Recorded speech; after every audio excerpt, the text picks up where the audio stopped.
The soft glow of evening lights bathed Emma Lawson's face as she walked the bustling streets of downtown Boston.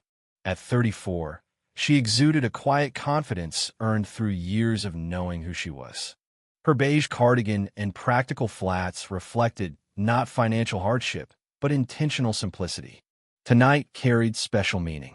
After 14 years of marriage to Elijah Lawson, a tech visionary spearheading a revolutionary clean energy platform, Emma had planned to surprise him by securing a reservation for their anniversary dinner at the Crystal Pavilion, the same restaurant where they'd had their first date.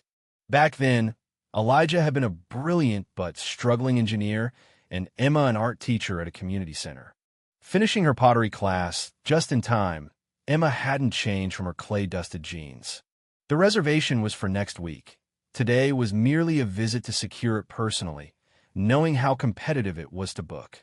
The building came into view, elegant and illuminated, with crystal chandeliers glittering above fine-dressed diners. Emma stepped inside and was greeted by Victoria, the maitre d', perfectly poised in a tailored black suit. Her eyes scanned Emma with a slight flicker of judgment. "Good evening," Emma said warmly. "I'd like to make a reservation for next Friday, if possible." "I'm afraid we're fully booked for the next 3 months," Victoria responded, her tone professionally cool. Emma offered a gentle smile. "I understand. It's for our anniversary. This place means a great deal to my husband and me." Before Victoria could reply, a man in a designer suit approached. Emma recognized him as Logan Barrett, a well-known real estate mogul with a reputation for extravagance. He ignored Emma completely. "Victoria, my usual table isn't ready," he grumbled. "And where's the 09 Cabernet I asked for?" "Right away, Mr. Barrett," she replied, her demeanor instantly more deferential. He finally glanced at Emma, then leaned toward Victoria. "Did we lower our standards? When did we start letting anyone off the street walk in here?"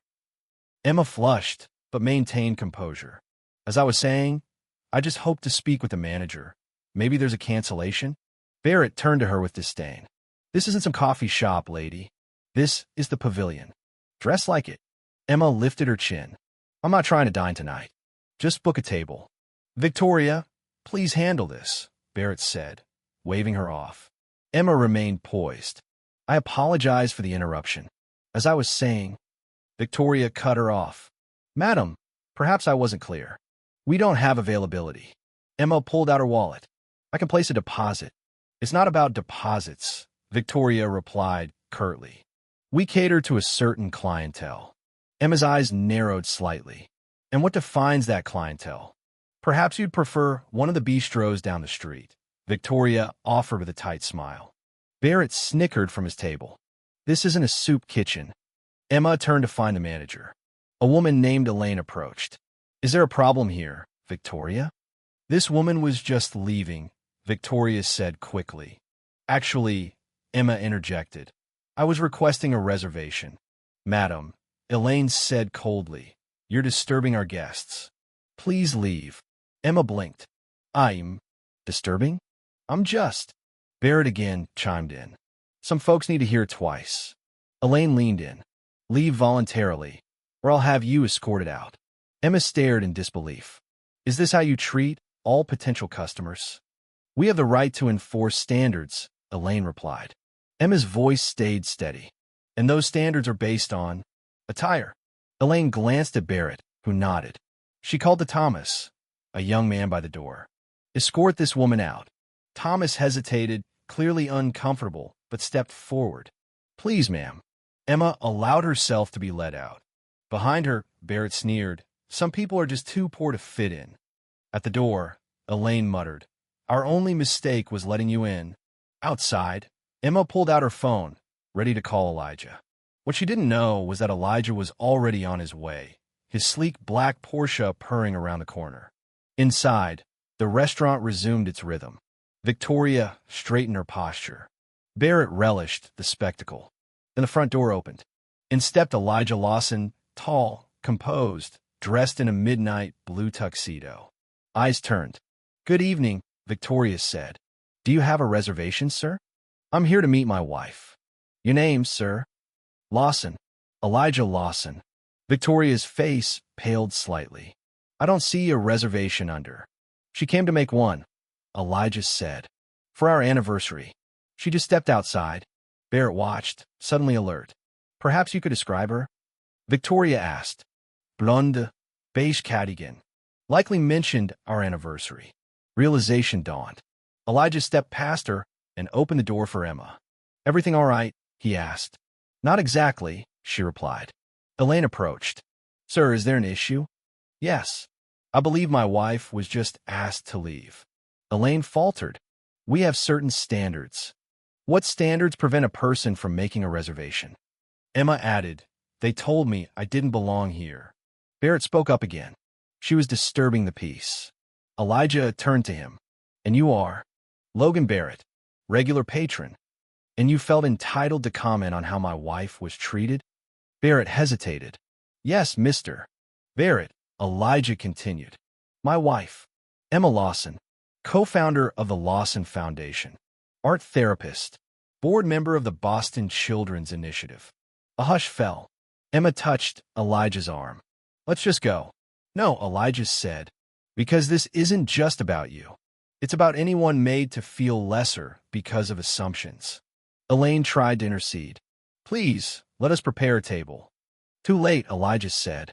This isn't about seating. It's about dignity. Thomas spoke up. She tried to explain. Several times. No one listened. Barrett sputtered. Rules exist for a reason. Indeed, Elijah said. My wife dresses for her work. Work that matters. Work that helps people. Emma, quietly moved, whispered, This isn't your usual way. But it needed saying, Elijah replied. Elaine was desperate. Please, let us make this right. You think this is about a meal? This is about respect. An older woman stood from her table. We've dined here for 20 years. But no longer. Tonight proved how far this place has fallen. Her husband added, We won't return. Barrett muttered, Margaret, don't be rash. Or else what? We treat people as people, she snapped. Thomas removed his jacket. I quit. I can't keep doing this. Victoria gasped. Thomas, don't. I am, he said firmly. Emma, watching the unraveling, said gently, Let's go. Elaine called out one last time. Mr. Lawson, your reservation on us. Elijah paused. We were here to celebrate values. Values this place clearly doesn't share. Outside, Emma smiled. That was something. Too much. No. Sometimes the world needs reminding. From behind, Thomas called out. Mr. and Mrs. Lawson. They turned. Thank you, he said. Not just for her. For all of us. Dinner plans? Emma asked. No, ma'am. Join us. We know a place that judges food, not people. 3 weeks later, Emma shaped clay in her studio as Elijah walked in with coffee. Board approved Thomas's proposal. I knew they would, she said. He sees potential. Thomas had contacted Emma about starting arts programs for underserved youth. The foundation backed him.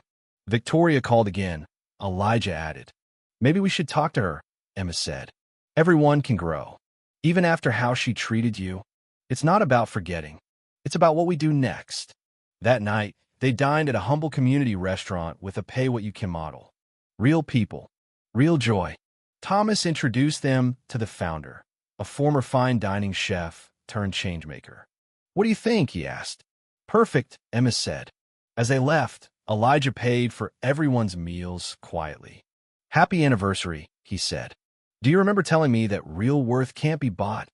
She asked. Always, he replied. Back in Boston, a sign appeared on the old Crystal Pavilion. Under new management. All are welcome. Change had begun.